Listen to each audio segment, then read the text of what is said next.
বাজারে গেলে নাভিশ্বাস ওঠে ভোক্তার প্রায় সব নিত্যপণ্যের দামই চড়া। প্রতিনিয়ত দাম বাড়তে বাড়তে তা চলে গেছে সাধারণ মানুষের ক্রয় ক্ষমতার বাইরে।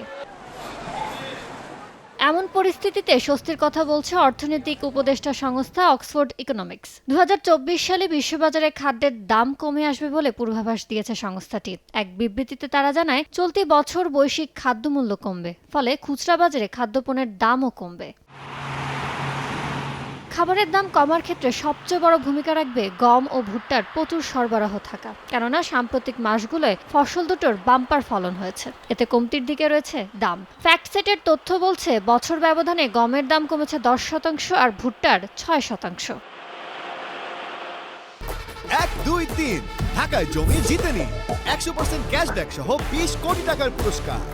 ২০২২ সালে রাশিয়া ইউক্রেনে অভিযান শুরুর পর থেকে গম ও ভুট্টার উৎপাদন বাড়িয়েছেন কৃষকরা। এতে চলতি মৌসুমে বিশ্ববাজারে ভুট্টার রেকর্ড উৎপাদন হবে বলে মনে করে অক্সফোর্ড। পাশাপাশি বাড়ছে গমের উৎপাদনও, তবে তা ২০২২-২৩ মৌসুমের রেকর্ড উৎপাদনের তুলনায় কম হবে বলে জানিয়েছে অক্সফোর্ড ইকোনমিক্স। এছাড়া রাশিয়া ইউক্রেন যুদ্ধের জেরে খাদ্যশস্যের সরবরাহ ব্যবস্থায় যে চাপ সৃষ্টি হয়েছিল তা অনেকটাই কমে আসবে বলেও জানিয়েছে সংস্থাটি। বিশ্ববাজারে রাশিয়ার রফতানি করা গমের কারণে স্থিতিশীল রয়েছে দাম।